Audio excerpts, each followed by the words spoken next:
It's great to see so many people from different local authorities, health boards and others who support local partners in tackling child poverty here in the one room. Do bear with us, there's more people than I think we originally envisaged when we started planning this with Hannah and the Improvement Service, so we're a bit more packed in terms of the space and in terms of the agenda, but hopefully still plenty of opportunities for discussion both here and following on from this event. For those of you who don't know me, I'm John Dickie, Child Poverty Action Group. We are a national organisation working to end child poverty in Scotland and across the UK. We're a campaigning organisation. We provide a lot of support to local authorities and to many others working on the front line in terms of our welfare rights expertise. But our overall purpose is to support and influence policy to bring about an end to child poverty. Many of you have been at a series of events that we've been organising over the last few years, bringing together leads on child poverty, both before the Child Poverty Act was being developed and subsequent to that. So you've been involved in discussions with us where we've kind of shared our experience and our evidence as Child Poverty Action Group to help inform work at local level. And so we're very, very aware of how much has been going on for many years at local level within health boards, within local authorities and with your partners to tackle child poverty.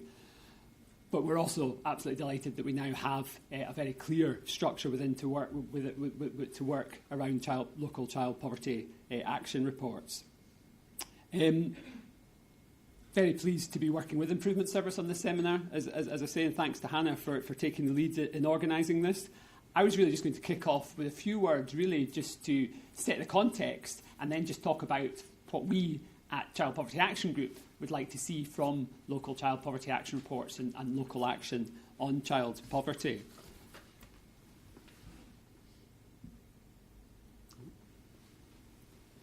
Most of this is very much familiar ground for all of you, but I think it is worth just reminding ourselves of the scale of child poverty in Scotland today.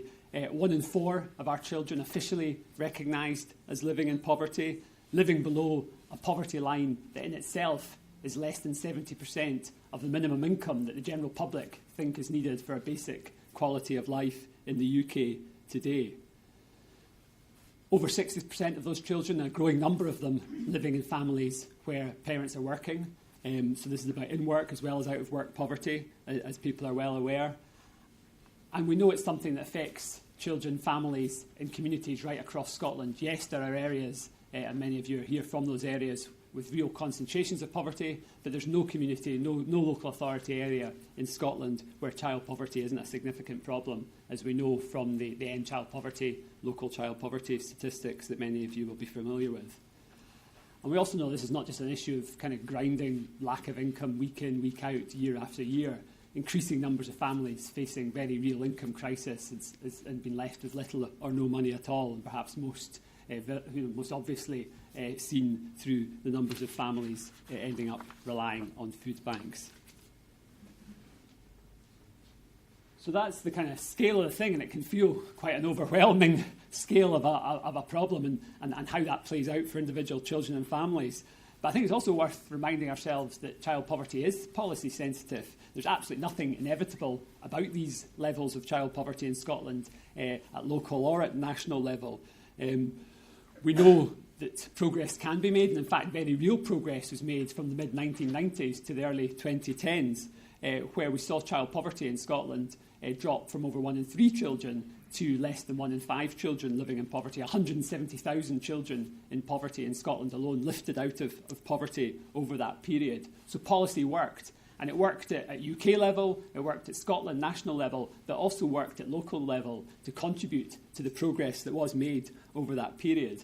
At national level, investment in child benefit and tax credits. At Scotland and at local and at national level, investment and improvements in childcare, enabling more parents, and particularly lone parents, to move into work and to increase their hours of work.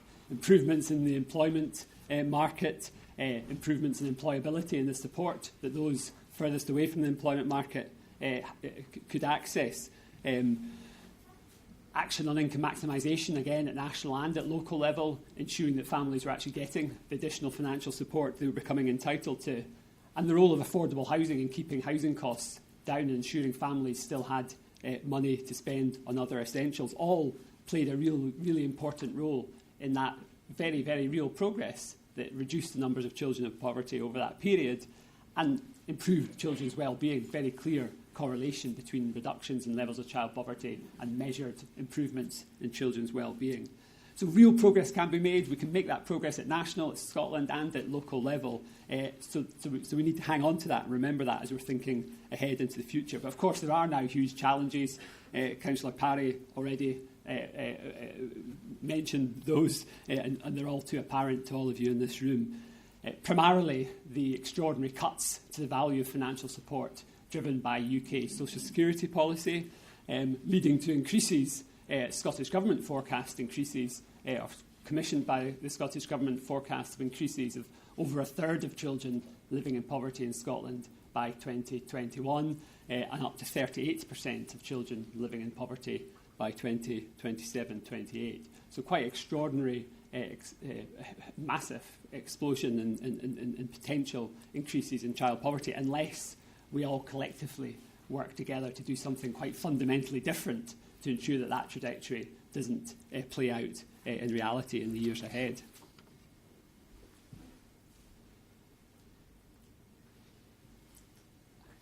So it can all seem a bit bleak, that kind of projections. We look at those, it can seem a bit overwhelming, a bit bleak, but I think we are also in a real moment of opportunity just now at every level. Here in Scotland, we now have the Child Poverty Scotland Act, setting out very clear targets towards the eradication of child poverty, introducing the new National Delivery Plan, very clear focus within that delivery plan on the need to increase incomes and reduce costs, a very clear sign of light between what's needed in terms of action and what we know will be needed to actually achieve those targets. We've got new Scottish social security powers here in Scotland, and potential for a real game changer in terms of how those are used, with the commitment from Scottish Government to introducing an income supplement by 2022. Now we're kind of working hard to try and speed that up and make sure that real progress is made on that, and that income supplement is of a value that really has a significant impact on levels of child poverty. But a huge opportunity there to do something quite significantly different here at Scotland at national level. I think some real opportunities opening up at UK level. We're seeing in the last budget at least some reinvestment in universal credit through restoration of work allowances within universal credit. Literally billions of pounds going back into universal credit, nothing on the scale of what's been taken out. But I think a recognition at UK level that something's not working with the current approach to social security.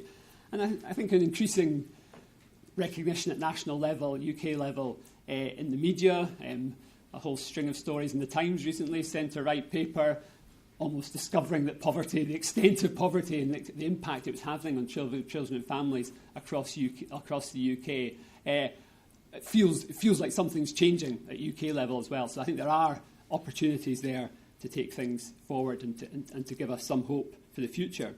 And then finally, the real opportunity that local child poverty action reporting and the new responsibilities and focus that's given to local partners through the new duty. A real opportunity to build on all the good work that's already happening, but to give added impetus to that work.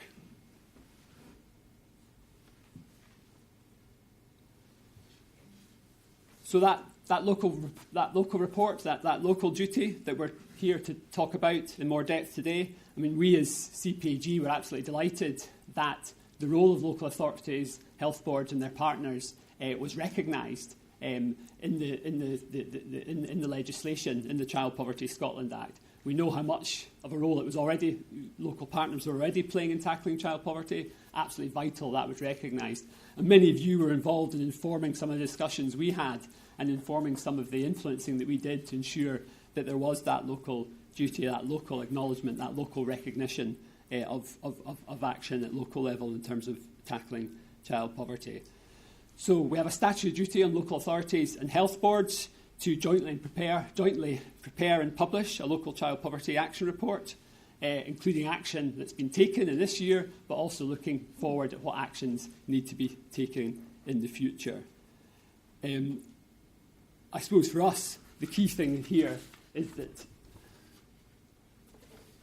there's a very clear, I'm not going to go through the details of the guidance. You'll all have read the guidance in terms of what's expected from local child poverty action reports. I suppose just to flag up for us at CPAG, one of the key things in this is this very clear focus on the drivers of child poverty, which gives a real clear kind of so much work going on at local level that has an impact on children living in poverty, but an opportunity through this process to think about what is it that really is contributing to not just ameliorating, not just reducing the impact of poverty, not just making life better for children living in poverty, but actually tackling the drivers of that poverty, tackling the structural causes of that poverty at local level. So that focus on the key drivers of child poverty and the expectation that local action reports will be very clear on their contribution to that, something that's hugely, hugely welcome. That focus on maximising, increasing incomes from employment, increasing incomes from social security support and other sources of financial support, but also that focus on reducing the costs that families face. It's an opportunity to really think about dealing with the, as I say, going beyond dealing with the consequences of poverty and dealing with the fundamental causes of that poverty. So I'm pleased today that actually a focus of many of the workshops today is very much at some of those issues that are kind of driving child poverty in Scotland. So in terms of what do we want to see, a step change. Councillor Parry always referred to that. This is an opportunity to build on, to go beyond the work that's been going on to date and really create a step change in our focus on child poverty at local level. An opportunity, as I say, to recognise and address the structural issues that drive child poverty and drive that poverty that undermines so much of what the other activities of local authorities and health boards and their partners, that undermines education, that undermines the work of children's services, that undermines the work to make our local communities vibrant places to live. Unless we tackle child poverty, those other ambitions for children, young people in our communities are very, very difficult, if not impossible, to meet. So this is a chance to really focus on that fundamental underlying issue. An opportunity to pull in new players.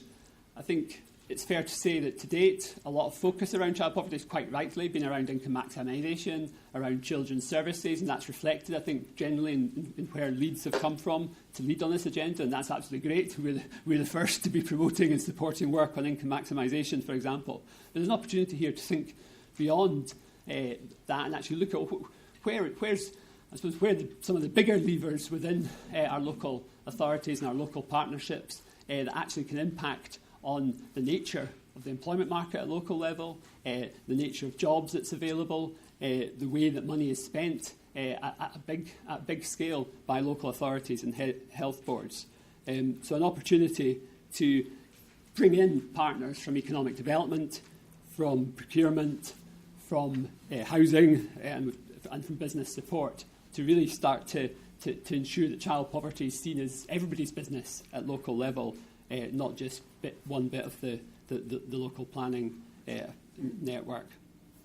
I suppose thirdly, see that, and I know again, in many areas that's already happening, but there's an opportunity here to use this action reporting mechanism as a lever, I think, to bring in new players who maybe aren't already part of local child poverty planning processes at local level. I suppose that's what we want to see this to be, a lever to those of you that are already working hard at local level to harness resources and policy priority around child poverty, to use this process as a lever to help you to do this. Not to see it as an additional burden or just as a kind of reporting requirement, but as a mechanism that allows you to kickstart a process and to raise child poverty up the levels of priority that it already has. And I think we're already seeing that, for example, with Councillor Parry talking about the national leadership and the support for leaders at local level on child poverty.